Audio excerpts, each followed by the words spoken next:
What is up, everybody? I am your host and longest reigning WWE pay-per-view champion of all time. I am the hot commodity ENC, and I'm giving you a quick recap of WWE Friday Night SmackDown from May 19th, 2023, live in Columbia, South Carolina.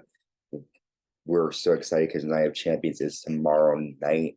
A lot of action coming your way. Friday Night SmackDown is tonight. So I just want to drop a quick recap of what's been going on this past week in SmackDown notes. So we start out SmackDown with the undisputed champion Roman Reigns, Sikoa, and Paul Heyman. They all come down to the ring. And before anything can even get started, before Roman can even speak much, the undisputed tag team champions Kevin Owens and Sami Zayn come out to the ring. And Roman says, "This was my plan. I was going to bring you out here. It's your turn to acknowledge your tribal chief. And when you're done, you can drop off my titles and see your way out." Kevin gets in Roman's face, but he puts Solo in front of him. Roman says, you had one special career. I only have one regret, and that's wasting my life on you." And that's him talking to Sami. And Sami says, "I have one regret too, and that's not blasting you with a chair sooner. Your greed has led us to this moment. Your whole life, you got everything you wanted. At Night of Champions, you are not going to get the titles. Want to know why? You're not as good as us, and for that matter, you're not as good as the Usos either." And then Roman says, "I took it easy on you." And before anything can happen, the Usos attack Sami and Kevin Owens, and they double team them, and Roman is mad and yells at the Usos that he didn't tell them to come out. He accidentally bumps into Solo, who looks at him and leaves. So we're getting some situations here with the Bloodline. So the Usos come out, they try to help Roman. Roman's mad because he didn't want the help. As he's leaving, he bumps into Solo. Solo looks at Roman. Is the Bloodline going to implode at Night of Champions? Find out. We see Bloodline backstage. Roman yells that he had something to say to Sami, but the Usos did what they wanted to do. Roman says he's the guy and tells them to get out. So Roman is not happy that the Usos came out. We get our first match of the night. We have the Brawling Brutes with Sheamus taking on the new and up-and-coming team of Pretty Deadly. And I was actually surprised with how well Pretty Deadly did on their debut. They had a lot of great back-and-forth action with the Brawling Brutes. And Pretty Deadly actually got the win with the spill of the milk with a 3 count. I really like Pretty Deadly. Some fans don't like them because they're very flashy and flamboyant, but that is the reason why I like them. They're very creative, different, and I definitely want to see more of Pretty Deadly in the future. Maybe they could be tag team champions down the line. We then get a special rest in peace video to superstar Billy Graham, tribute video to him, who passed away this past week. We then see Asuka defeating Zelina Vega. Asuka will be taking on Bianca Belair at Night of Champions, and Zelina Vega did well in this match, but Asuka got the win after an arm breaker. After the match, Asuka keeps the arm breaker applied until the Raw Women's Champion Bianca Belair runs down. Asuka runs out of the ring. Bianca grabs Asuka, but Asuka missed Bianca, but doesn't really get the miss in Bianca's eyes, but she did land on Bianca. So I don't know which woman is going to leave Jeddah the Raw Women's Champion, but I do know that Asuka has motivations to get revenge on Bianca Belair for losing to Bianca at WrestleMania this past April. I'm excited to see which woman's going to walk out Jeddah the Raw Women's Champion.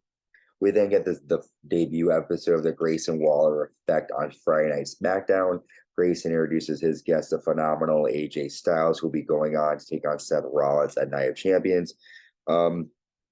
Grayson says, "We crossed paths at NXT. You're without a doubt a future Hall of Famer. What does winning the world title mean to you?" And AJ says, "Winning the world title means that when I got cleared, I trained so hard. I knew at some point I would get an opportunity, and I want it more than the air I breathe. Seth Rollins on a movie set. I assure you, with heat and with the heart in my chest, I am ready." Grayson says, "Well, I'm most exciting for the ending when we say the new WWE World Heavyweight Champion is Seth frickin' Rollins." And AJ Styles gets in Grayson Waller's face. Could this be AJ's new opponent if he loses at Night of Champions? We'll find out. But Grayson Waller looking great in his debut. Good talk show, great segment. Excited about that. We then have a special tag match. We're seeing LA Knight and Rick Boogs take on the Street Profits, and a lot of good action here, a lot of back and forth. The ending comes when Boogs accidentally knocks LA Knight off the apron, and Montez Ford nails a frog splash after the match. LA Knight betrays Rick Boogs and nays him out. Lays him out with the VTE. A lot of good stuff here by LA Knight, and it looks like LA Knight and Rick Boogs are headed for a collision down the line. We then move on to a backstage promo from Karrion Kross and Scarlett, where they reveal their tarot card, and it's at AJ Styles. That will be a good match, AJ and Karrion Kross down the line. We then see the NXT Women's Tag Team Champions Alba Fyre and Isla Dawn defeating this random local tag team. And they look great, this tag team. And I'm excited to see what they're going to do here on SmackDown, although I don't know why they're still the NXT Tag Team Champions, unless they're going to defend the titles. I don't understand why they still have the titles, but still good to see Isla Dawn and Alba Fyre. We then find out that Liv Morgan got injured last week in her match, and it will be Sonya Deville and Chelsea Green versus Io Sky and Bailey versus Ronda Rousey and Shayna Baszler versus Raquel Rodriguez and a mystery partner in 2 weeks on Monday Night Raw to crown new WWE Women's Tag Team Champions. Those tag team titles are very, very, very cursed, it seems. We have the WWE United States Champion Austin Theory coming out, and Theory says, "Last week I was ganged up on by Bobby Lashley and Sheamus. They know I would have become World Heavyweight Champion. I get it. With Lashley, he's jealous. What I don't understand is Sheamus. I was 13 when Sheamus beat John Cena. I beat John Cena this year." Sheamus comes out, and before he does anything, he nails a bro kick and Austin Theory is shut up for once. And we find out that on SmackDown, we're going to see Austin Theory versus Sheamus for the title. We then see Paul Heyman backstage, and he basically begs the Usos to defeat LWO. This is kind of their final shot at redemption from Roman Reigns. And we have the Usos taking on Rey Mysterio and Santos Escobar. And Rey and Santos actually get the win. After Kevin Owens walks out, Sami pushes Jimmy Uso off the top. Rey nails a 619, and Santos nails a flying splash, and LWO get the victory. After the match, Solo Sikoa is with Roman Reigns backstage. Solo goes to get up, but Roman stomps him. And it looks like Roman is just waiting to see what is going to happen to our good friends, the Usos. Well, that was Friday Night SmackDown. A lot to unpack. A decent episode.